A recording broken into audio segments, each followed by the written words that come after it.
Hello students, इस video में हम लोग जानेंगे कि बॉन्ड एनर्जी होती क्या है और फिर उसका कंपैरिजन ऑर्गेनिक कंपाउंड्स में कैसे किया जाता है। तो आइए जानते हैं सबसे पहले बॉन्ड एनर्जी होती क्या है। तो लेट अस एज्यूम दो एटम्स हैं ए एंड बी, उनके बीच में केमिकल बॉन्ड बना हुआ है। इस बॉन्ड को अगर हमें ब्रेक करना है तो उसको ब्रेक करने के लिए हमें इसमें कुछ अमाउंट ऑफ एनर्जी सप्लाई करनी पड़ेगी। वो अमाउंट ऑफ एनर्जी जो हमें इस बॉन्ड को ब्रेक करने के लिए सप्लाई करनी पड़ती है, that energy is known as bond energy. Bond energy की जो यूनिट होती है, unit of bond energy is either the kilo joule per mole और किलो कैलोरी पर मोल। इन दोनों में से कुछ भी यूज करते हैं। पर मोल क्यों डिफाइन करते हैं? क्योंकि देखिए, एक पर्टिकुलर मॉलिक्यूल में बॉन्ड एनर्जी जो होगी वो बहुत ही लेस होगी, तो अगर उसको पर मोल हम डिफाइन करेंगे तो उसकी वैल्यू एक डिसेंट वैल्यू हमारे पास आएगी। तो जो भी ये सब स्टैंडर्ड वैल्यू होती हैं बॉन्ड एनर्जी की और भी कई चीज़ों की, वो सब कुछ पर मोल डिफाइन होती है। अब हम देखते हैं ऑर्गेनिक कंपाउंड्स में बॉन्ड एनर्जी का कंपैरिजन कैसे होगा। आइए जानते हैं इस क्वेश्चन से।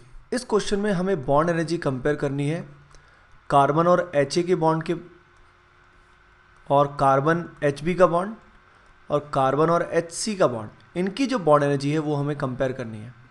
तो देखिए, इनको तीनों को कंपेयर करने के लिए हम क्या करेंगे, सबसे पहले हम जो ये एच वाला बॉन्ड है इसको ब्रेक करेंगे और ब्रेक करके फ्री रेडिकल बनाएंगे, यानी होमोलिटिकली इसको ब्रेक करेंगे। अगर इसको हम होमोलिटिकली ब्रेक करेंगे तो यहाँ इस पॉइंट पे फ्री रेडिकल आएगा और यहाँ से हमने रिमूव किया है एच रेडिकल। अगले केस में अब हम निकालेंगे एच बी रेडिकल को। एच बी रेडिकल यहाँ से निकलेगा, इसको यहाँ से ब्रेक करेंगे, इससे जो रेडिकल बनेगा वो कुछ ऐसा बनेगा। और अगर मैं निकालता हूँ एच सी रेडिकल को, तो इसको ब्रेक करने के बाद यहाँ रेडिकल बनेगा। तो आपने देखा इन रेडिकल्स को हमने वन बाय वन रिमूव किया। स्टूडेंट्स को एक डाउट जनरली आता है कि सर आपने जब एच को निकाल दिया था तो यहाँ रेडिकल आया था, तो जब आपने एच बी को निकाला तो यहाँ रेडिकल आपने क्यों नहीं शो किया? तो देखिए, हमको ये तीनों processes independently of each other करने हैं। पिछले प्रोसेस का अगले प्रोसेस से कोई रिलेशन नहीं है। अब बॉन्ड एनर्जी का इस पूरे प्रोसेस से क्या रिलेशन, आइए देखते हैं। तो देखिए, इन तीनों रेडिकल्स में हम स्टेबिलिटी कंपेयर करते हैं।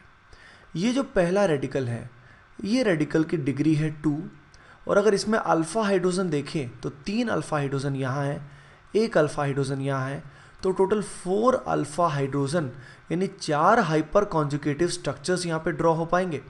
अगर हम इसकी बात करते हैं तो इसके रिस्पेक्ट में एक ही अल्फ़ा एच यहाँ पे प्रेजेंट होगा, तो उसका हाइपर कॉन्जुगेटिव स्ट्रक्चर एक ही बनेगा और उसकी डिग्री भी क्या होगी, 1। इस केस में अगर डिग्री हम देखें तो degree of radical is 3 degree, और अगर इसमें अल्फ़ा एच देखें तो 3 यहाँ पे और 2 एच यहाँ पे होंगे। टोटल अल्फ़ा एच यहाँ पे होंगे 8। जितने अल्फ़ा एच ज़्यादा होते हैं उतना हाइपर कॉन्जुगेशन ज़्यादा इफेक्टिव होता है। यानी ए, बी और सी की अगर बात करें तो सबसे स्टेबल रेडिकल जो होगा वो बनेगा सी में, फिर बनेगा ए में और फिर बनेगा बी में। अब देखिए इस स्टेटमेंट को, ये जो स्टेटमेंट है इसमें क्या लिखा गया है, stable the radical easier will be it's formation. Obviously radical जितना स्टेबल होगा उतना उसे बनाना आसान होगा। तो अगर सी, बी और ए में मैं बात करूं तो सबसे आसान बनाना होगा सी को। अगर सी को बनाना आसान है यानी ये बॉन्ड को तोड़ना क्या होगा, सबसे इजी होगा। और अगर बॉन्ड को तोड़ना इजी होगा तो बॉन्ड एनर्जी की रिक्वायरमेंट भी क्या होगी, लेस होगी। यानी जो जितना स्टेबल रेडिकल बनाएगा उसको तोड़ना उतना ही आसान रहा होगा, यानी बॉन्ड एनर्जी लेस होगी। अगर बी की हम बात करें तो जो बी है वो सबसे लीस्ट स्टेबल है, बी इज़ लीस्ट स्टेबल।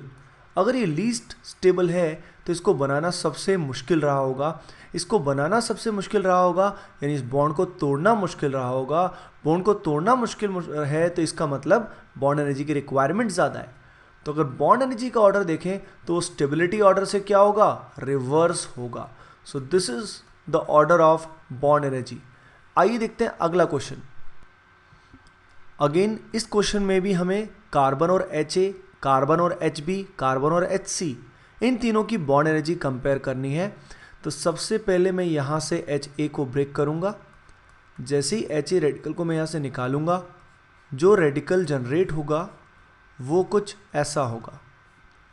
ये रेडिकल है 1 डिग्री और इसमें अल्फा H अगर आप देखेंगे तो इस पॉइंट पे एक ही H यहाँ पे अवेलेबल है, तो 1 degree having 1 alpha H will be form. अगर मैं यहाँ से HB को रिमूव करता हूँ तो ये बॉन्ड ब्रेक करना पड़ेगा, जिसके कोरस्पॉन्डिंग जो फ्री रेडिकल बनेगा वो कुछ ऐसा बनेगा, जिसकी डिग्री होगी 3, अल्फा H अगर आप काउंट करेंगे तो that will be 7 alpha H। अगर मैं C को यहाँ से रिमूव करता हूँ तो C को रिमूव करने के बाद यहाँ पे जो रेडिकल बनेगा वो कुछ ऐसा बनेगा, इसकी डिग्री होगी 2 और अल्फा H होंगे 3। इस बेसिस पे अगर A, B और C का मैं स्टेबिलिटी ऑर्डर लिखूं तो सबसे स्टेबल कौन सा होगा students? B greater than C greater than A। ये है इनका स्टेबिलिटी ऑर्डर। यानी सबसे मुश्किल बनाना किसको होगा? A को, क्योंकि A जो होगा वो क्या होगा? Least stable. यानी जो फ्री रेडिकल लीस्ट स्टेबल है वहाँ पे बॉन्ड तोड़ना सबसे कठिन, सबसे मुश्किल होगा। तो BCA में बॉन्ड एनर्जी का ऑर्डर इसी का रिवर्स, यानी ACB will be the order of bond energy. अब इस क्वेश्चन में अगेन आपको कार्बन और HA, carbon HB, carbon HC और कार्बन HD की बॉन्ड एनर्जी को कंपेयर करना है। तो देखिए सबसे पहले हम HA को निकालेंगे। जैसे ही निकालेंगे इस पॉइंट पे हमें रेडिकल मिलेगा। इस रेडिकल के बारे में बात करें तो ये रेडिकल इस पाई बॉन्ड के साथ क्या कर रहा है? Resonance. So it is resonance stabilized. उसके अलावा इसमें अल्फा H भी होंगे। अगर हम इस रेडिकल के अल्फा H देखें तो 3 अल्फा H यहाँ और 2 अल्फा H यहाँ होंगे। Total 5 alpha H of free radical will be there. तो रेजोनेंस के अलावा हाइपर कॉन्जुगेशन भी यहाँ होगा, इंडक्टिव भी यहाँ होगा, पर inductive is a weak effect, तो उसको देखने की आवश्यकता नहीं होगी। HB को जब मैं यहाँ से निकालूंगा तो इस पॉइंट पे रेडिकल को पाऊंगा। ये रेडिकल जो है इसकी डिग्री तो 2 है, बट ये रेजोनेंस स्टेबलाइज नहीं है। उसके अलावा ये जो कार्बन हमने देखा, इस कार्बन की हाइब्रिडाइजेशन जो होगी इट विल बी sp, और sp हाइब्रिडाइजेशन में s character, percentage s character कितना होता है? 50, जिस कारण it has very high electron negativity. इस वजह से इस कार्बन पे रेडिकल स्टेबल नहीं होगा। सो it is highly unstable. Double bond पे रेडिकल या पॉजिटिव चार्ज दोनों ही बहुत अनस्टेबल होते हैं। HC की अगर मैं बात करूं, इसको अगर मैं निकालता हूं तो इस पॉइंट पे रेडिकल को पाऊंगा। जब रेडिकल मैं यहाँ पे पाऊंगा तो पाई बॉन्ड के साथ इसका क्या होगा? रेजोनेंस। उसके अलावा रेडिकल के अल्फा H की बात करूं तो यहाँ पे 2 अल्फा H हैं रेडिकल के। अगर मैं यहाँ पे बात करता हूँ HD वाले केस में, तो रेडिकल जो बनेगा इट विल बी 2 डिग्री, और इस केस में जो अल्फा H है वो है 3। There are 3 alpha H। तो आपने देखा इस तरीके से हमने चारों के रेडिकल बनाए। अब इनकी स्टेबिलिटी कंपेयर करें तो सबसे अच्छा, सबसे स्टेबल कौन होगा? A, क्योंकि इसमें रेजोनेंस भी है और 5 अल्फा H भी है। इसके बाद जो स्टेबल होगा वो होगा C, इसमें रेजोनेंस भी है और अल्फा H भी है। इसके बाद स्टेबल कौन सा होगा?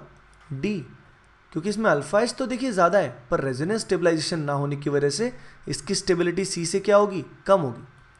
इसके बाद कौन होगा? B, यानी B की स्टेबिलिटी लोवेस्ट है।